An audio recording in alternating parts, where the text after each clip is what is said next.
Unknown. Henderson Field, Guadalcanal. 2,200 hours.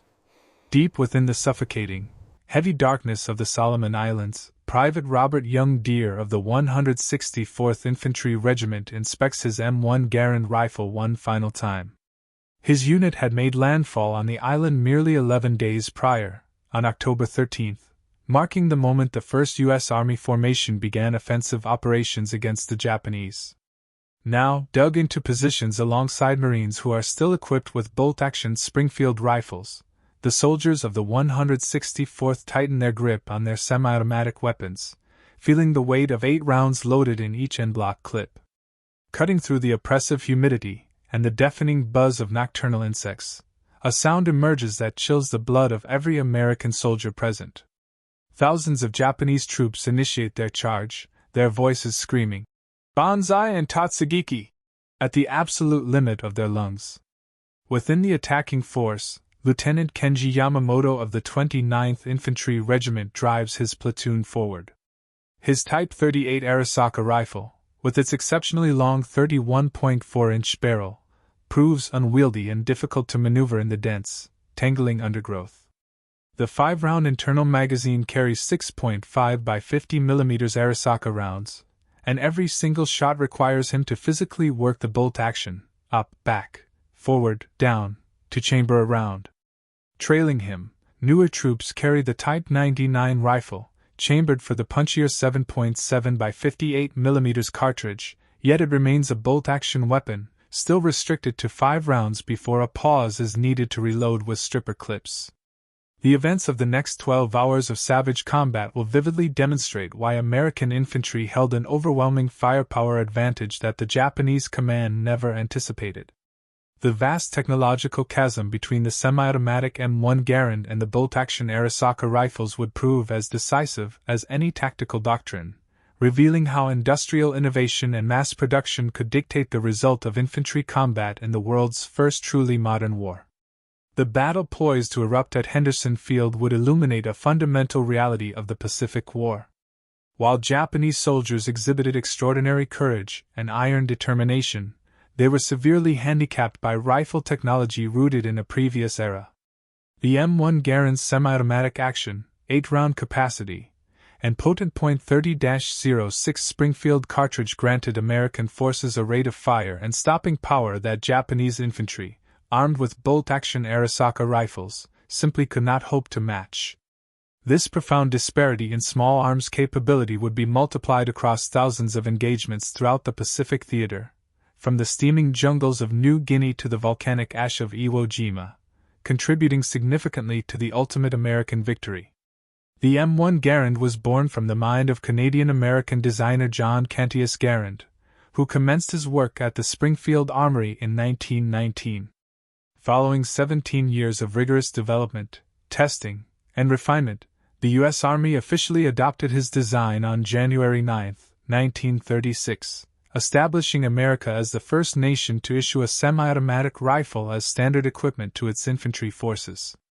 The rifle fired the powerful .30-06 Springfield cartridge, propelling a 150-grain M2 ball projectile at 2,805 feet per second from its 24-inch barrel, generating a crushing 2,656 foot-pounds of muzzle energy.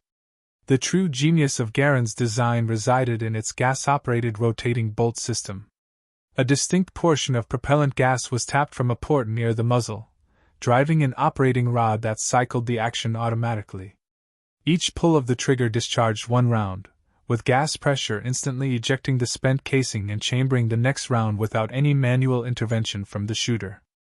A trained soldier could accurately deliver between 40 and 50 aimed shots per minute, a staggering increase compared to the 15 to 20 rounds per minute achievable with a bolt-action rifle. The 8-round en-bloc clip, inserted from above into the fixed magazine, could be reloaded in under 3 seconds by a practiced rifleman. The development journey had not been devoid of obstacles. Early prototypes utilized a primer-actuated system that proved unreliable.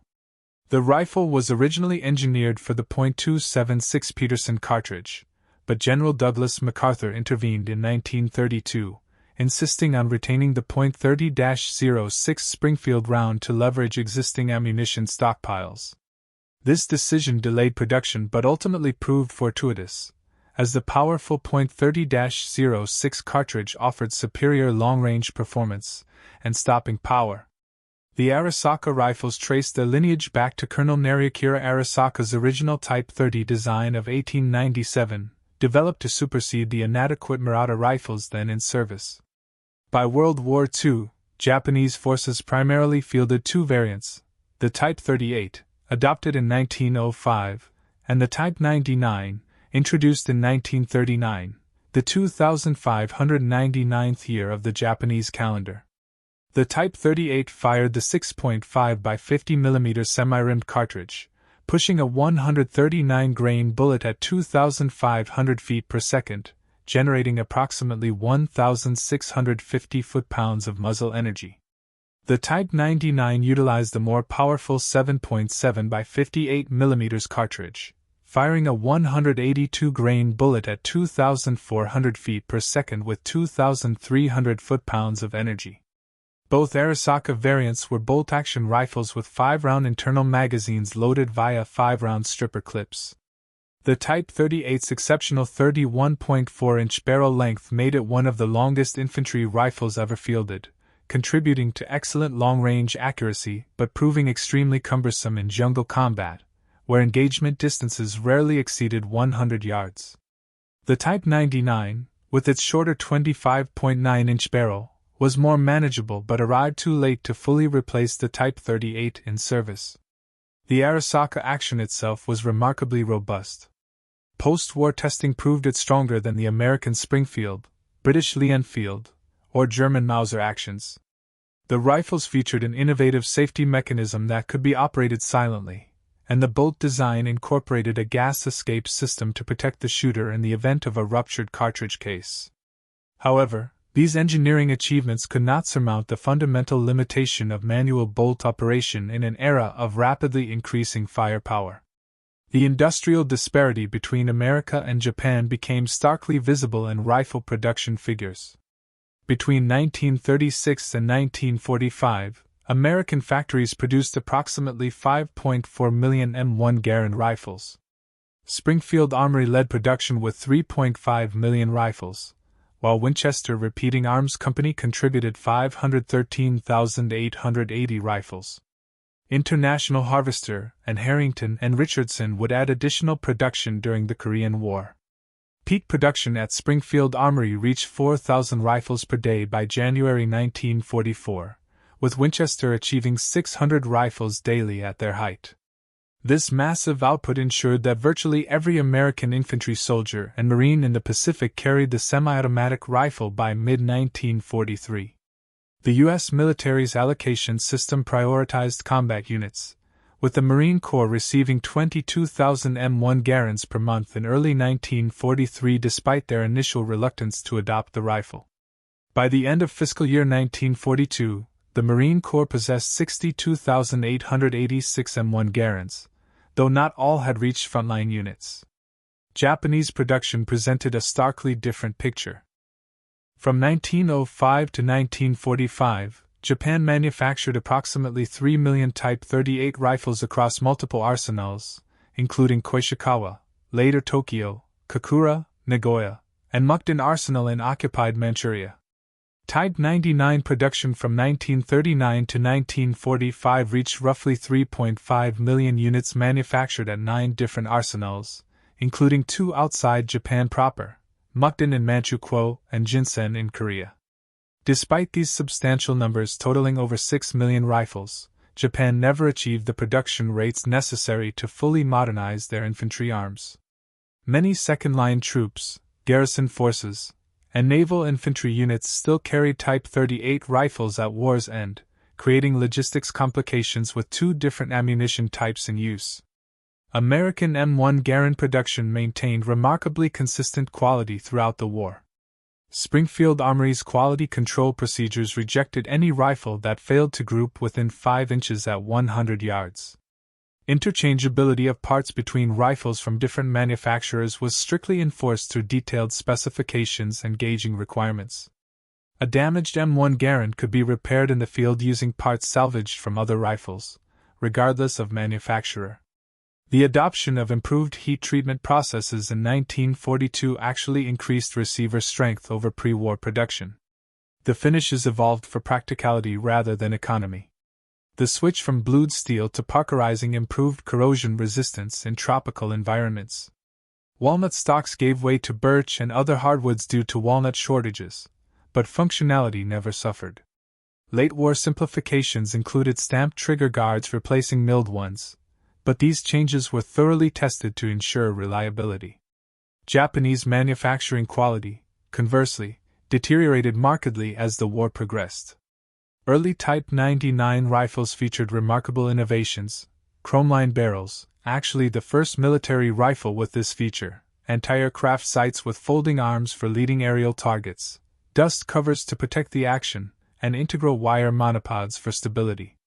The finish was a deep blue, and stocks were made from quality Japanese hardwood with precise inletting. By 1944, these refinements had vanished under production pressure and material shortages. Last-ditch, rifles exhibited rough machining marks, simplified fixed rear sights to eliminate the complex ladder sight, wooden butt plates replacing metal, and inferior wood with poor fitting. Some final production rifles lacked even basic finishing, with visible tool marks on all metal surfaces. The chrome lining disappeared as chromium became scarce, monopods were eliminated, and even the imperial chrysanthemum marking became crudely stamped rather than precisely rolled. The M1 Garand's semi-automatic action provided multiple tactical advantages beyond simple rate of fire. After each shot, the soldier maintained his sight picture and cheek weld while the rifle automatically cycled. This meant faster target reacquisition and more accurate follow-up shots. The operating rod, driven by gas pressure tapped near the muzzle, cycled with sufficient force to function reliably even when fouled with mud, sand, volcanic ash, or carbon buildup from extended firing. The N-block clip system, while sometimes criticized for its distinctive ejection ping that allegedly alerted enemies the rifle was empty, actually provided the fastest reload of any contemporary military rifle. A trained soldier could reload in under 3 seconds versus 5 to 7 seconds for a skilled user working with stripper clips on a bolt-action rifle. The clip ejection also provided immediate tactile and audible confirmation that the rifle was empty, preventing the confusion that could occur with rifles that didn't indicate an empty magazine. The M1's weight of 9.5 pounds, while heavy by modern standards, helped manage the substantial recoil of the .30-06 cartridge, enabling rapid, accurate follow-up shots. The rifle's length of 43.6 inches was well balanced, with weight distributed between the heavy barrel and solid wood stock. The two-stage military trigger, while not match-grade, provided consistent performance that soldiers could master with training. The Arisaka rifles, despite their robust construction and theoretical accuracy, suffered from inherent limitations of bolt-action operation that became critical in Pacific combat.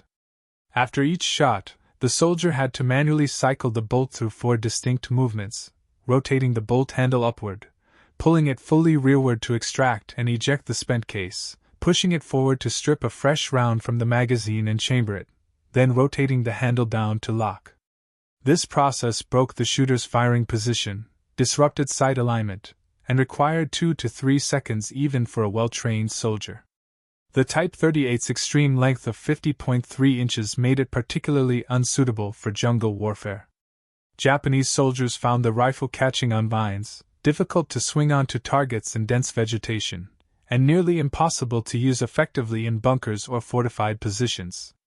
The long barrel, while providing excellent long-range accuracy with minimal bullet drop, was a liability when combat ranges rarely exceeded 100 yards and often occurred at conversational distances. The 5-round magazine capacity meant Japanese soldiers had to reload 60% more often than Americans to fire the same number of rounds. Loading via stripper clips required opening the bolt, positioning the clip correctly, pressing the rounds down into the magazine while withdrawing the clip, then closing the bolt, a process taking 5 to 7 seconds under ideal conditions and much longer under combat stress or in awkward firing positions. The .30-06 Springfield cartridge used by the M1 Garand was already standard throughout the U.S. military for the M1903 Springfield rifle, M1917 Browning machine gun, M1919 Browning machine gun, and Browning automatic rifle. This commonality simplified logistics immensely. A single ammunition type could supply rifles, automatic rifles, and machine guns. The cartridge's rimless design fed reliably from clips, belts, and magazines. American ammunition production was staggering. The Lake City Army ammunition plant alone could produce 200 million rounds annually by 1943.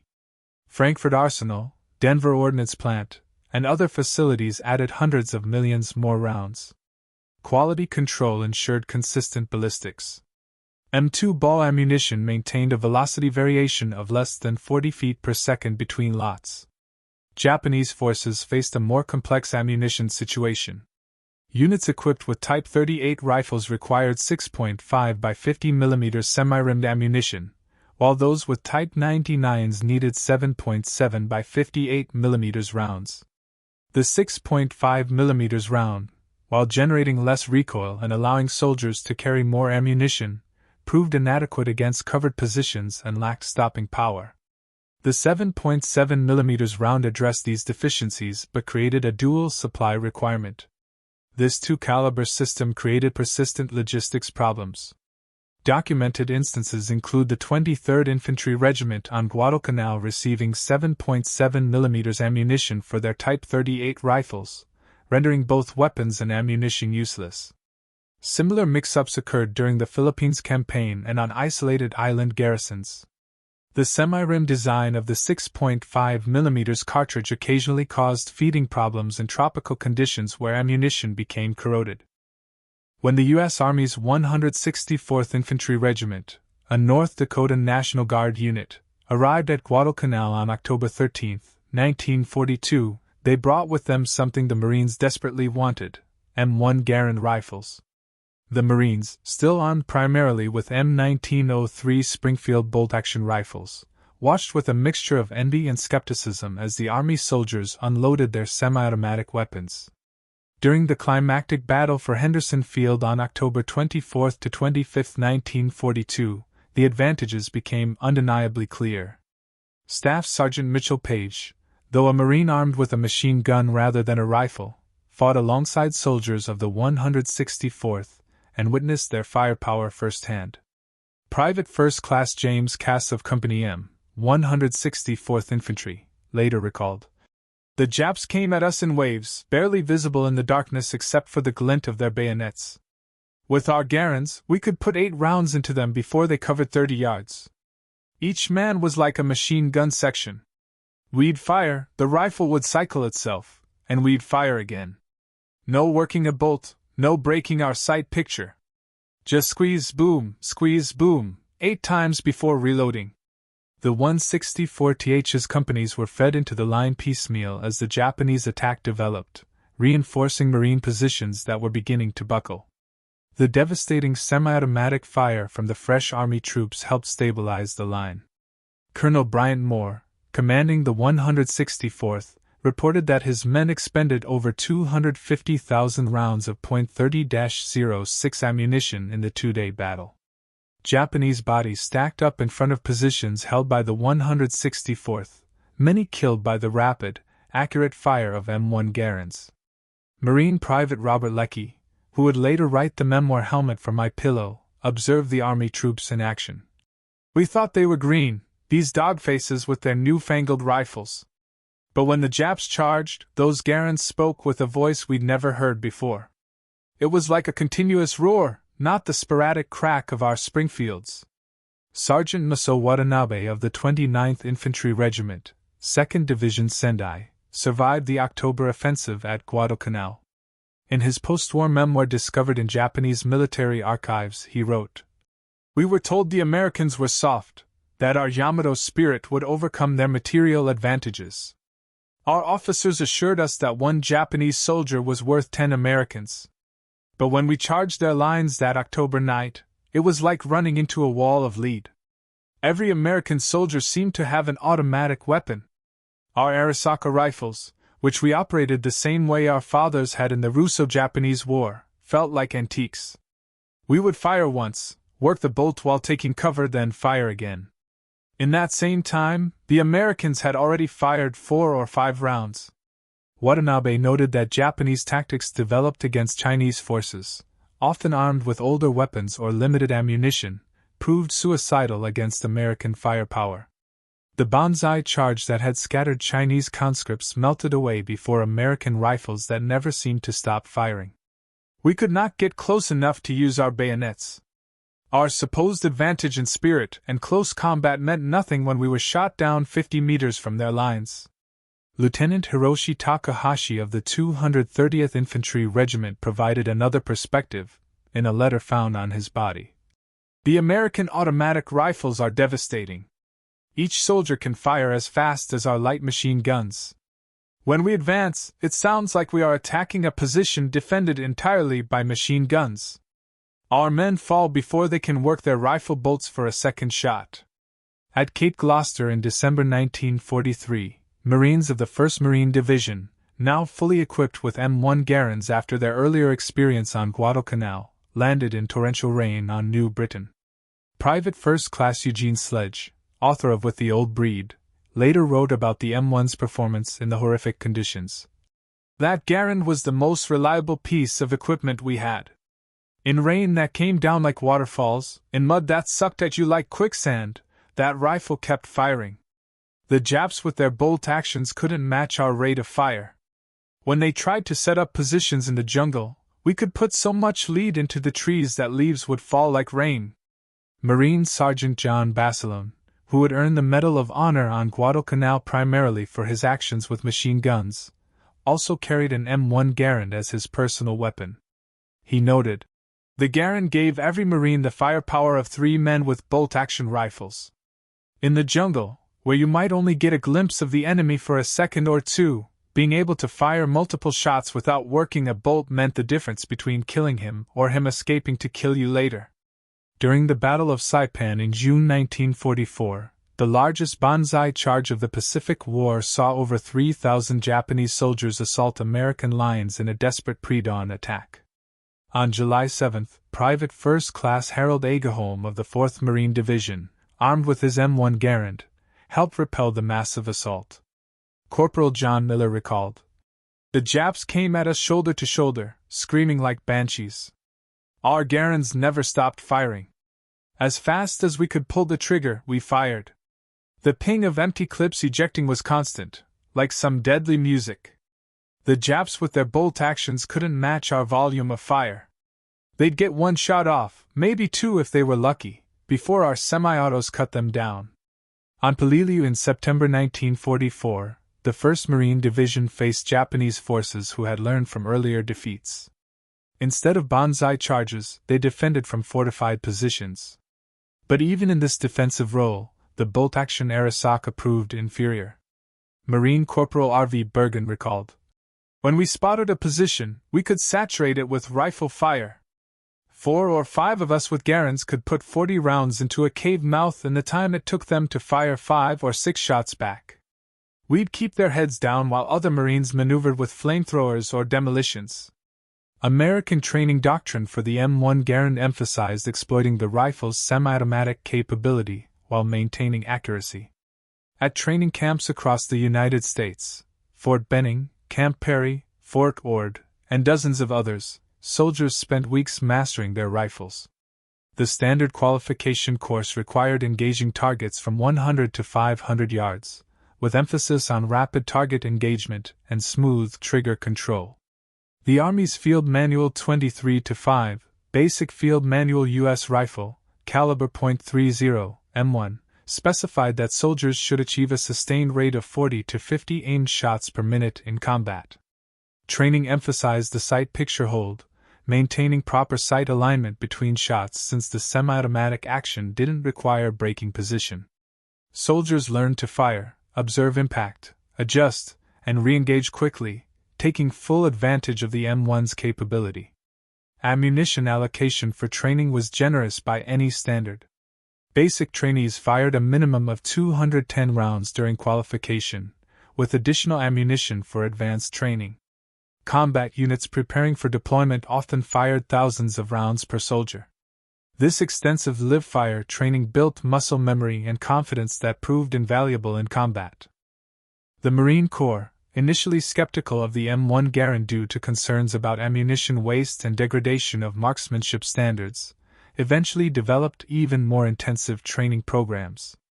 Marine doctrine emphasized accurate volume of fire, not spray and pray, but rapid aimed shots that exploited the M1's semi-automatic action while maintaining the Corps' traditional marksmanship excellence.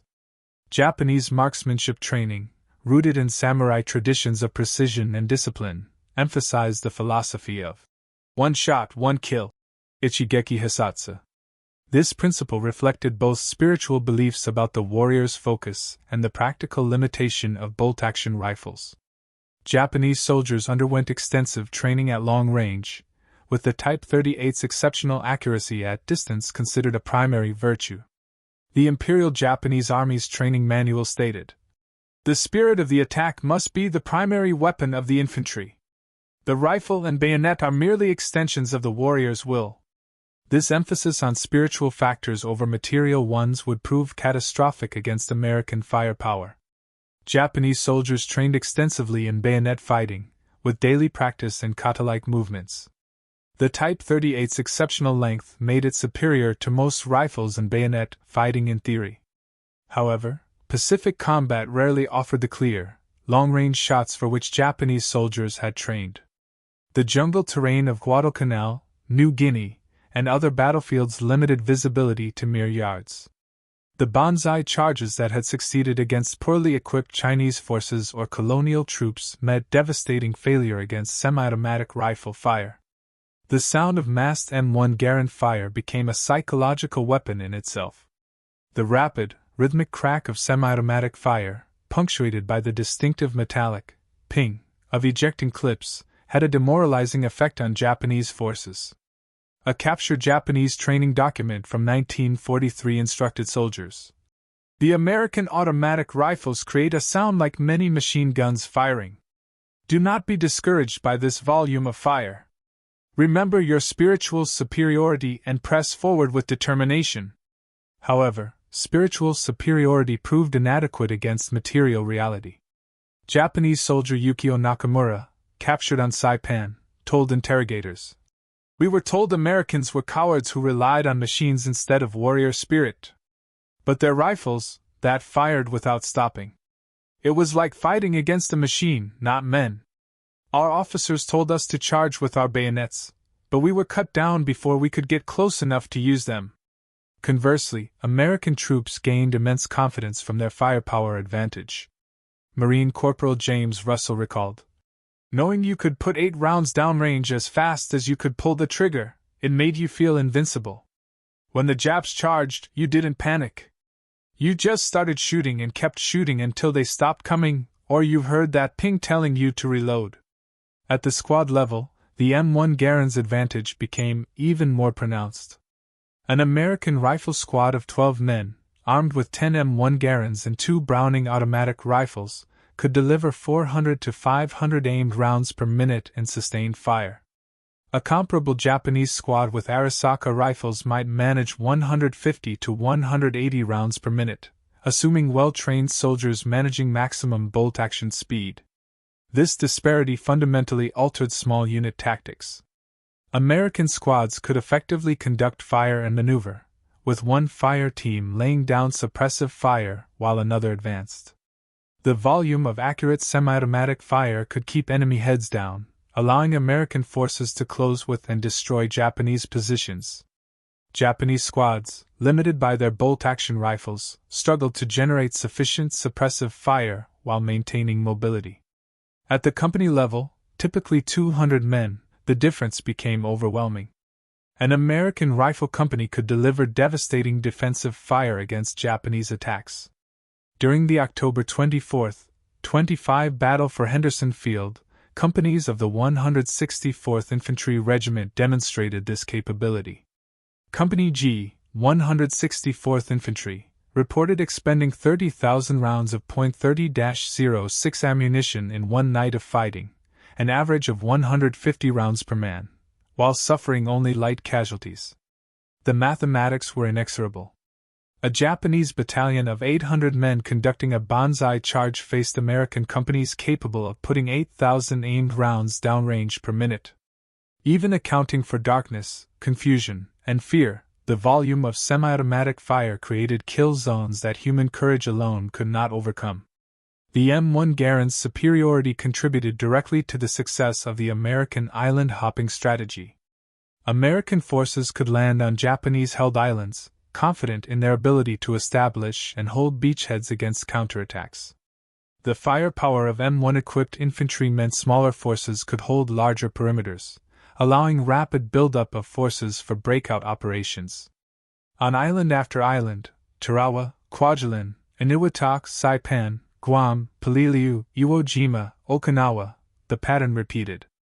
Japanese forces, unable to match American firepower, resorted to increasingly desperate tactics.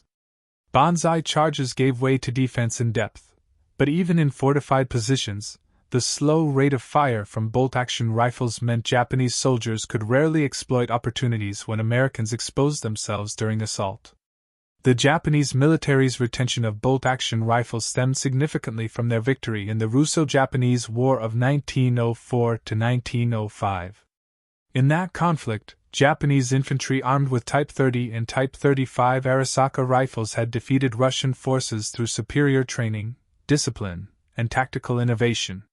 The Battle of Mukden and the Siege of Port Arthur seemed to validate the supremacy of Japanese warriors' spirit over material factors. This success, however, created institutional blindness to technological change. The Japanese military establishment, dominated by officers who revered the Russo-Japanese War as Japan's coming of age as a great power, failed to recognize that warfare had fundamentally changed. World War I had demonstrated the dominance of firepower over Elan, but Japan, not having participated significantly in that conflict, failed to internalize its lessons. The American adoption of the M1 Garand reflected hard-learned lessons from World War I. General John J. Pershing, commander of the American Expeditionary Force, had witnessed the devastating effect of automatic weapons in France. In 1918, he specifically called for the development of a semi-automatic rifle, stating, "The soldier who can deliver the most accurate fire in the shortest time will dominate the battlefield of the future." This requirement launched the development process that would culminate in the M1 Garand. The United States spent nearly 2 decades perfecting the design, conducting extensive trials, and building the industrial infrastructure for mass production. By 1936, when the M1 was adopted, America had created not just a superior rifle, but an entire system for producing, maintaining, and supplying it. The Japanese did eventually recognize the need for semi-automatic rifles. Development of indigenous designs began in the 1930s, including the Type Co rifle designed by Kajiro Nambu and several gas-operated prototypes. However, these efforts received low priority, with resources directed toward aircraft, naval vessels, and other programs deemed more critical. Most tellingly, when the Japanese finally attempted to copy the M1 Garand as the Type 4 rifle, often mistakenly called Type 5, they managed to produce only 250 part sets, with approximately 100 to 125 rifles actually assembled before war's end. The Type 4, chambered for 7.7mm Japanese ammunition and fed from a 10-round internal magazine loaded with 2 5-round stripper clips, proved that Japan understood the M1's advantages but lacked the industrial capacity for mass production. The mathematics of firepower revealed an overwhelming American advantage. The M1 Garand firing M2 ball ammunition delivered 2,656 foot-pounds of energy at the muzzle. With a trained soldier firing 40 rounds per minute, this translated to 106,240 foot-pounds of energy delivered per minute. A bolt-action Type 99 Arisaka firing the 7.7mm round with 2,300 foot-pounds per shot at a practical rate of 15 rounds per minute delivered only 34,500 foot-pounds per minute, less than one-third the M1's energy output. The .30-06 Springfield's trajectory, while having more drop than the 6.5mm Arisaka at extreme range, proved superior at typical Pacific combat distances. At 300 yards, an unusually long engagement distance in jungle warfare, the .30-06 dropped 13.5 inches from line of sight while retaining 1,900 foot-pounds of energy, sufficient to penetrate multiple layers of jungle vegetation and still incapacitate enemy soldiers. The 6.5 mm Arisaka, while dropping only 11 inches at the same range, retained only 1,100 foot-pounds of energy, often insufficient to penetrate cover. U.S. Army ordnance tests conducted at Aberdeen Proving Ground in 1940 quantified the M1's advantage. In controlled trials, soldiers with M1 Garands consistently achieved 24 aimed shots per minute at 200 yards with 90% hits on man-sized targets. Soldiers with M1903 Springfields, functionally identical to Arisaka operation, managed only 10 aimed shots with 85% accuracy. In rapid-fire scenarios simulating response to sudden attack, M1-equipped soldiers could engage 3 separate targets in the time bolt-action users engaged 1. Further testing examined sustained fire over longer periods. After 5 minutes of continuous firing, M1-equipped soldiers maintained 80% of their initial rate of fire, while bolt-action users dropped to 60% due to fatigue from working the bolt. The M1 semi-automatic operation required only trigger finger movement, while bolt-action operation demanded gross motor movements of the entire arm and shoulder. Combat statistics from Pacific battles revealed telling patterns. At Guadalcanal, Army units equipped with M1 Garands expended an average of 150 to 200 rounds per man per day of heavy combat. Marine units still equipped with Springfield rifles expended 60 to 80 rounds per man in similar conditions. This didn't represent ammunition waste, but rather the M1's ability to deliver effective fire at fleeting targets. Japanese forces, by comparison, rarely expended more than 40 to 50 rounds per man per day, limited by both ammunition supply and the mechanical constraints of bolt-action operation. Captured Japanese after-action reports frequently cited ammunition shortages, but even when ammunition was available, the slow rate of bolt-action fire limited consumption. Japanese military documents captured throughout the war revealed increasing awareness of American firepower superiority. A report from Lieutenant General Harakichi Hyakutake, commanding the 17th Army on Guadalcanal, stated in November 1942, "Enemy rifle fire has density and accuracy beyond our expectations. Each enemy soldier appears to be armed with an automatic weapon. Our forces cannot achieve fire superiority even with numerical advantage.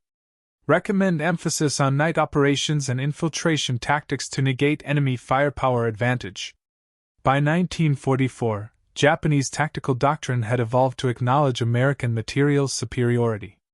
The Instructions for the Decisive Battle, issued to defenders of the Mariana Islands, stated, "The enemy's automatic rifles and machine guns create an impenetrable wall of fire during daylight.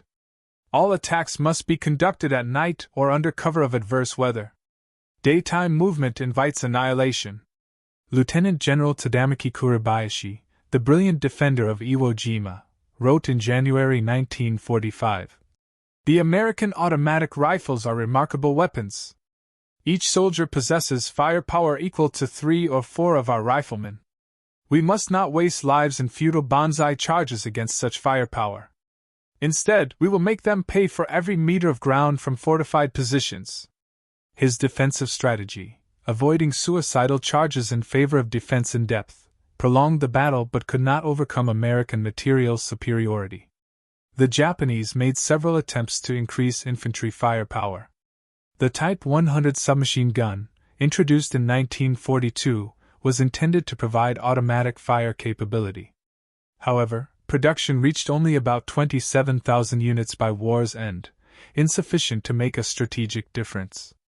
The weapon also fired the relatively weak 8mm Nambu pistol cartridge, lacking the range and stopping power needed for Pacific combat. More revealing was the Japanese effort to copy the M1 Garand itself.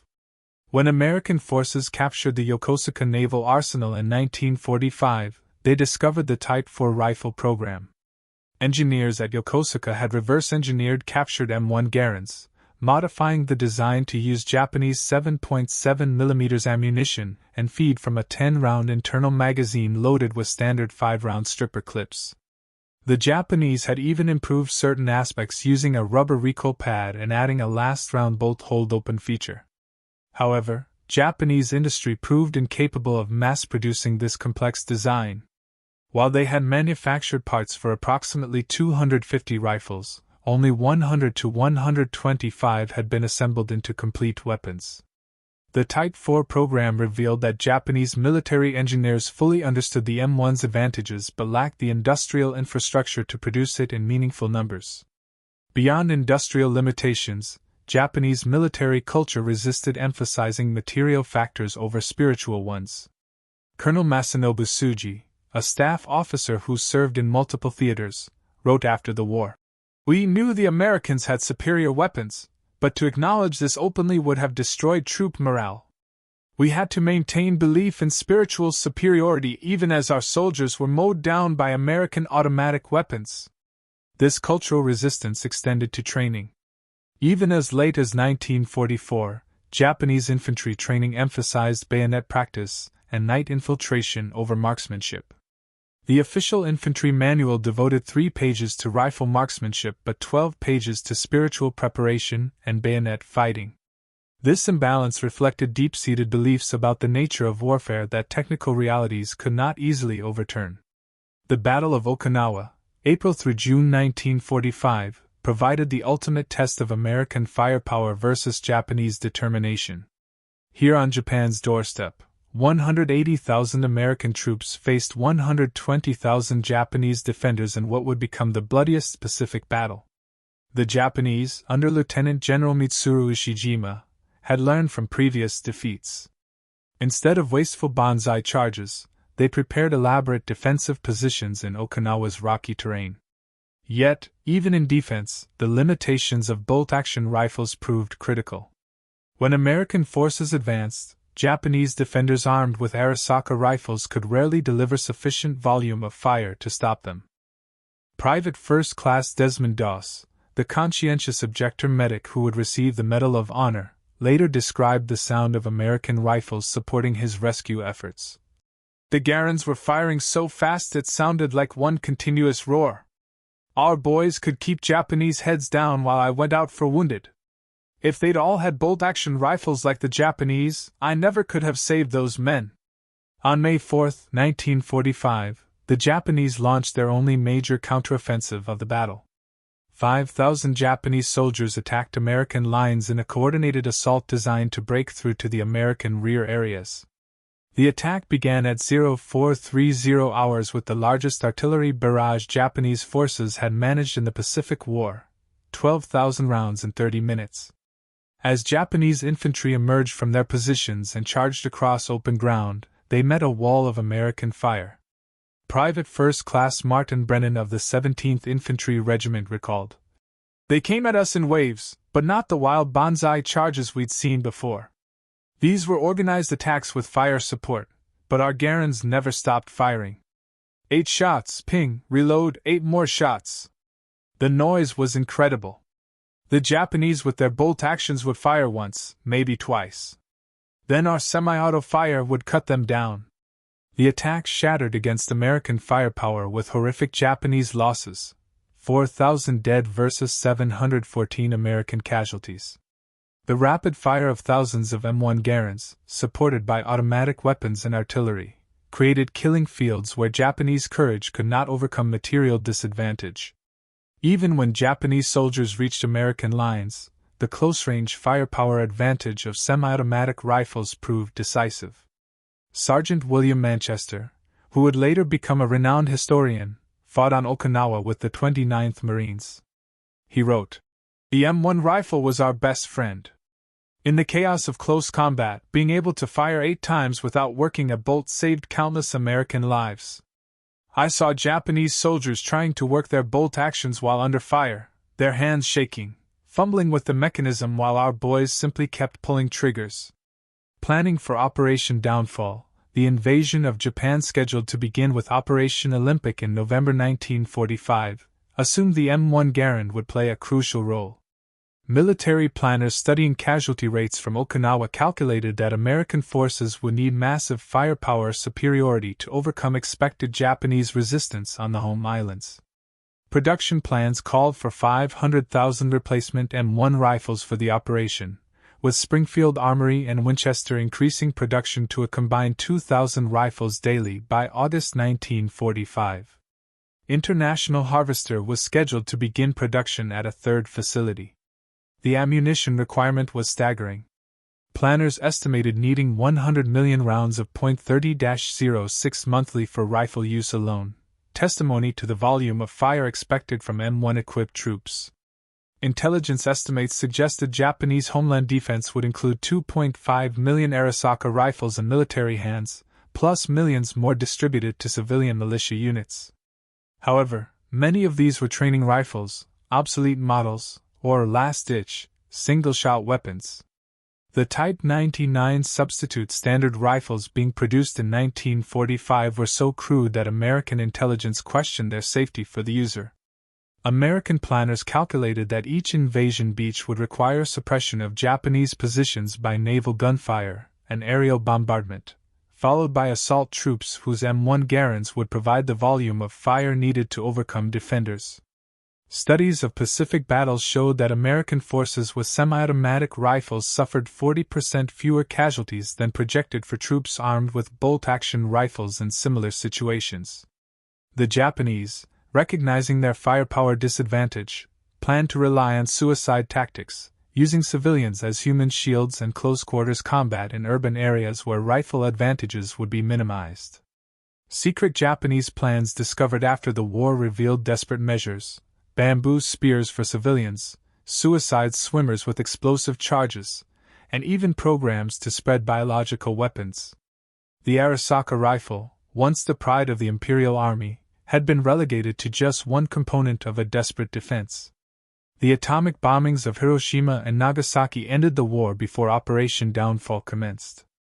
Post-war analysis suggested American casualties could have reached 500,000 to 1 million, with Japanese casualties in the millions. The M1 Garand's firepower advantage would have been crucial but at a terrible cost in lives on both sides. The M1 Garand's success influenced military rifle development worldwide. The Soviet Union, which had struggled with limited production of its SVT-40 semi-automatic rifle during World War II, developed the SKS carbine, directly influenced by captured M1 Garands. China's Type 56 carbine was essentially a copy of the Soviet SKS. France developed the MAS-49, taking lessons from both the M1 Garand and their own pre-war semi-automatic experiments. Even Britain, traditionally conservative in small arms adoption and satisfied with their Lee-Enfield rifles during the war, began developing semi-automatic rifles immediately post-war. The Belgian FN-49, the Swiss STGW-57, and the Italian BM-59 all reflected lessons learned from America's semi-automatic success in World War II. The M1 Garand continued serving through the Korean War, where it again proved superior to bolt-action rifles used by Chinese and North Korean forces. In the early stages of that conflict, American forces in Korea, armed with M1 Garands and supported by automatic weapons, repeatedly stopped massive Chinese human wave attacks reminiscent of Japanese Banzai charges. The rifle served until gradually replaced by the M14 in the late 1950s and early 1960s. In a remarkable historical irony, the United States equipped the newly formed Japanese self-defense forces with M1 Garand rifles in the 1950s. Japanese soldiers who had faced the weapon now trained with it, experiencing firsthand the firepower advantage their predecessors had faced. The JSDF received approximately 150,000 M1 Garands through American military assistance programs. Japanese veterans interviewed in the 1960s consistently cited American firepower, particularly the M1 Garand, as a decisive factor in their defeat. Saburo Sakai, Japan's leading surviving fighter ace, stated, "We could match American courage. We could match American tactics. But we could never match American firepower. Every GI with his automatic rifle was worth 3 of our soldiers." Today, both the M1 Garand and Arisaka rifles are highly sought after by collectors, though for different reasons. The civilian marksmanship program has sold over 500,000 surplus M1 Garands to American citizens since its inception, making it one of the most common military collectibles. The rifle's distinctive ping has become iconic in popular culture, featured in countless war films, television shows, and video games. The M1's reputation as the greatest battle implement ever devised, General Patton's famous assessment, remains unchallenged among World War II infantry weapons. Modern shooting competitions still feature M1 Garand matches, with the rifle proving remarkably accurate even by contemporary standards. Japanese Arisaka rifles, particularly those with intact imperial chrysanthemum markings, are prized collectibles. The chrysanthemum, symbol of the emperor, was typically ground off rifles before surrender, making intact examples rare and valuable.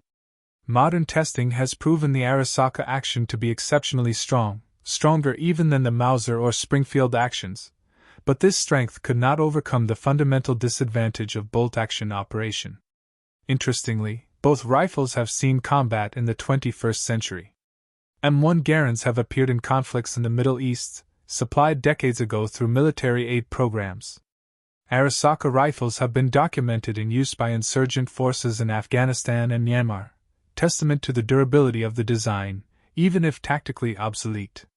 Back on that October night at Henderson Field in 1942, as Private Robert Young Deere of the 164th Infantry Regiment and thousands of other American soldiers demonstrated the devastating effectiveness of semi-automatic rifle fire, they were proving a fundamental truth of modern warfare. Technological superiority, backed by industrial production, could determine the outcome of battle regardless of human courage or determination. The M1 Garand delivered 40 to 50 aimed shots per minute versus the Arisaka's 15 to 20. 8 rounds before reloading versus 5. Semi-automatic operation versus manual bolt manipulation. Weight of fire that could stop a Banzai charge in its tracks versus single shots that required breaking sight picture to chamber the next round.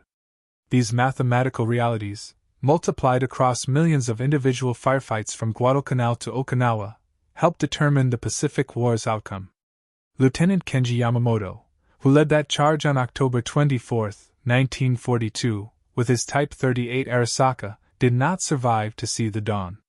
His rifle, with its exceptional accuracy and admirable construction, its smooth bolt action and strong receiver, could not overcome the wall of semi-automatic fire that met his attack.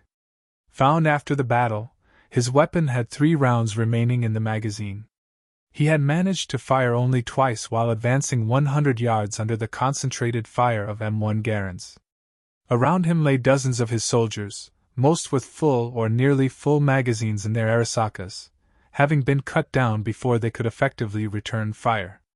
The story of the M1 Garand versus the Arisaka rifles ultimately tells a larger truth about World War II in the Pacific, that courage and determination, while admirable and necessary, could not overcome the arithmetic of firepower. The United States had produced 5.4 million M1 Garands by war's end, ensuring that virtually every American rifleman possessed semi-automatic firepower. Japan, despite producing over 6.5 million rifles total, never escaped the technological constraints of bolt-action operation, never could match the volume of aimed fire that semi-automatic rifles produced. General George S. Patton's assessment of the M1 Garand as the greatest battle implement ever devised was not hyperbole but mathematical fact. From the steaming jungles of Guadalcanal, where the rifle first proved its worth in American Army hands, to the volcanic ash of Iwo Jima, where Marines used it to break Japanese strongpoints, from the monsoon-soaked horror of Cape Gloucester to the desperate urban combat anticipated for Japan itself, the M1 Garand proved itself as more than just a rifle. It was a war-winning weapon that gave American forces a decisive edge in the most brutal theater of the world's most terrible war. The distinctive ping of an ejecting en-bloc clip became the sound of American victory in the Pacific. A sound that meant 8 enemy soldiers would never reach American lines. A sound that meant another Japanese position had been suppressed, another island secured, another step taken toward Tokyo Bay. Against it, the bolt-action Arisaka, for all its virtues of strength and accuracy, was simply fighting the last war with the last war's technology. In the final analysis, the Pacific War was won not by any single weapon or battle, but by the cumulative effect of American industrial might and technological superiority. The M1 Garand stood as perhaps the most visible symbol of this advantage at the individual soldier level. Every GI or Marine with an M1 possessed the firepower of 3 enemy soldiers, an advantage that no amount of spiritual training or warrior tradition could overcome. The Japanese soldier, brave as he was, dedicated as he was, skilled as he was, could work his rifle bolt only so fast. And in modern war, rate of fire multiplied by accuracy equaled survival. The Arisaka rifles now rest in museums and private collections, respected for their quality and historical significance. The M1 Garand likewise has passed into history, though many still function perfectly on rifle ranges across America. But in their time, in the desperate struggle across the Pacific, one was clearly superior to the other. The semi-automatic rifle had made every American soldier a base of fire unto himself, and that advantage, multiplied across the vast expanses of the Pacific theater, helped ensure Allied victory. The last word belonged not to courage or spirit, but to the mechanical precision of gas-operated semi-automatic fire. 8 rounds, 1 pull of the trigger each. Before that distinctive ping announced it was time to reload and continue the fight.